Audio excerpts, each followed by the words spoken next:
I find it mad to look at an old woman and think she used to want to fuck.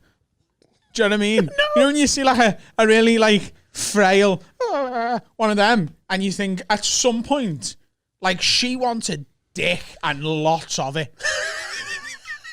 Like, I really struggle to she didn't necessarily, but she could have. Yeah. But I mean those like flirty ones, because like when I started visiting my granddad when he was in the home towards the end, right, I was definitely feeling some vibes for me off these old women. Like these old women wanted the Rowe bags D. Yeah. Also, and I was like, it's the youth as well, isn't it? Like young. Yeah, because she knows I could go for ages. Yeah, that's what I mean. Not like her fucking deceased husband. Fucking hell, I could put my teeth in, he could knock them out. But like, they're looking at you like, but like, I find that so far removed from, you know, sexiness. Well, on Monday's Patreon, we talked about which... But I would do it. Yeah, we talked about which mature, older, famous ladies you'd... if you're not a patron, you're missing out. Adam went into detail how he would chat up Meryl Streep. But you asked me, like, what would you say to a famous... And I driving away, I was like, I didn't really come up with an answer. And it's because I couldn't do it. I'd be like... no. No, but Meryl Streep's different to a woman who smells like piss in a nursing home. Yeah. I mean, It's not wrong. What's your top limit, though, for like...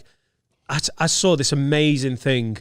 I don't know what... It must have been YouTube. I don't watch this TV like this. Where I think it was a lad from Egypt and an old girl had gone over, a widower. She was like 82 and he was 34. And she brought him back and because she'd married him out there, and all the family are fucking fuming. And he's like, no, I really love her. And he's like, oh, he's lovely. Oh, and he goes all night. And you can see that like a little bit of his soul dies every time she says it, because he's gone, I just want to live in the UK and inherit the money and the bungalow. And she's like, oh, I don't care. I'm only here for another fucking 18 months. He really toots me car moon.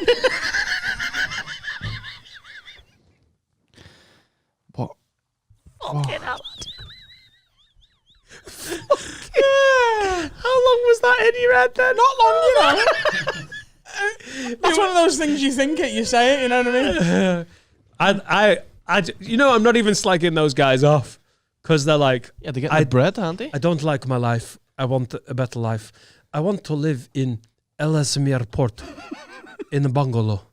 And Maggie is love of my life. Oh, he's lovely. He is lovely. Yeah. I think it's mad the way one day you have sex for the last time ever and don't know.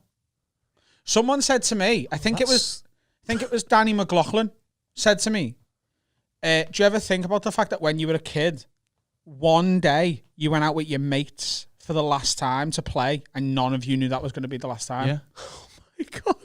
Oh my God.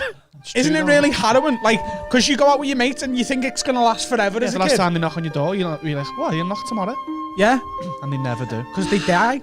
How has that made me feel sadder than a 34-year-old Egyptian guy fucking an 82-year-old nana from Ellesmere Port? Because you're detached from that nana. It's not your nana. This is about you.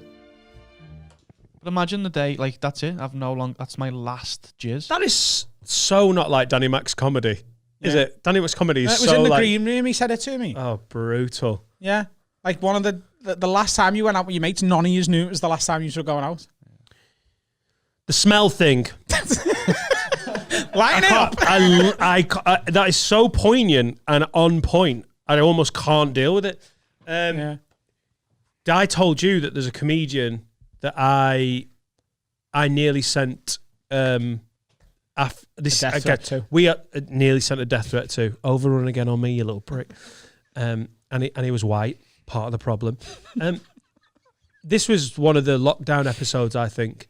This is where me and Adam were on Zoom before Carl had got back, before the studio, and we were like staring into each other's laptops going, right, world time, 1, 2, 3. It was fucking mental doing an episode every day for 2 months.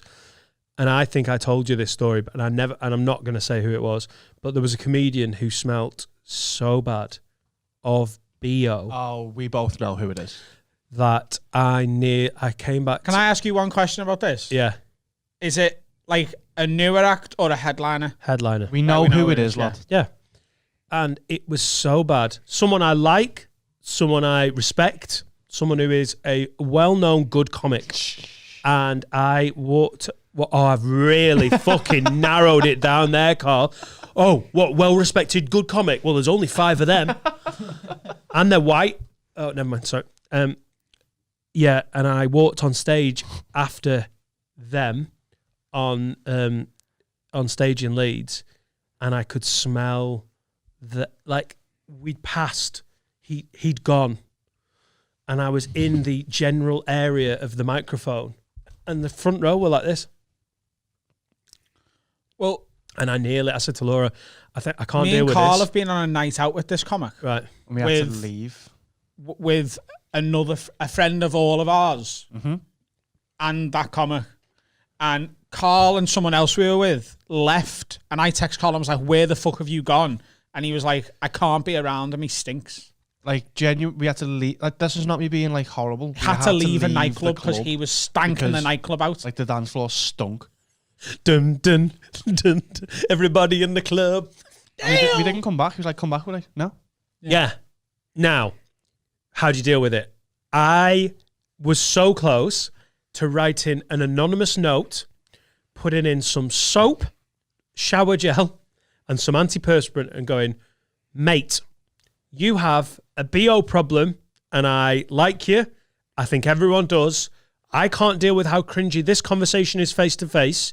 You need to wash your fucking clothes, keep them washed, use this antiperspirant, use the soap, and I'm sorry, you will benefit from this.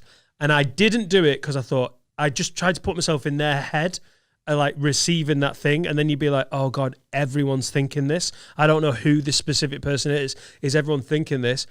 And then the next time I saw them, or the time after, I was like, with them, I was like, noticeably like, you find yourself going, I was like, they don't smell. And apparently another comic. Well, we know who that comic is as well. Another comic had just gone, mate, I'm going to tell you this face to You face. fucking stink. You smell. Yeah. And you need to sort it out. Do you know who that other comic was? Yeah. Yes, so do I. But it's just so annoying for listeners to be like, who? Honestly, it's Sign up at patreon.com/haveawaypod. We reveal all on the Behind the Paywall episodes. but not that much. Oh, that's so funny. Yeah. What would you do? Would you tell the girl? Is it not your problem? He's bouncing anyway. He's bouncing.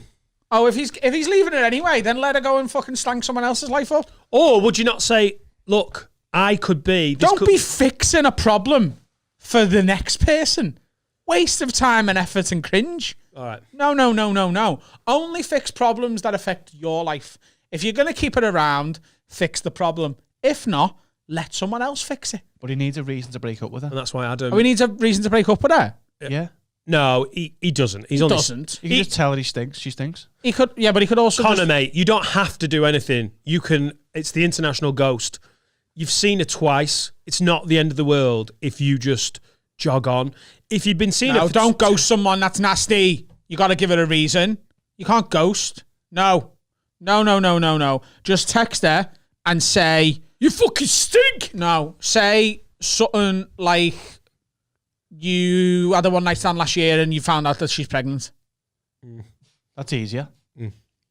The only surprise is that it didn't involve sex workers, that excuse. I've been killing prostitutes. You got a prostitute pregnant? Perfect. Oh, yeah. And you forgot to pay, and now you've got to raise the kid because that's part of the prostitute contract. You forgot to pay. Honestly, I'm so glad we do this as an audio agony aunt sort of advice thing, because if it was written down, it would keep on on the word count, and then you would just start adding paragraph after paragraph. No, lad, no. Right. NASA have been in touch, right? You've got to go to Mars because you got a pregnant sex worker, and yeah, go on. So you're moving? To Cornwall?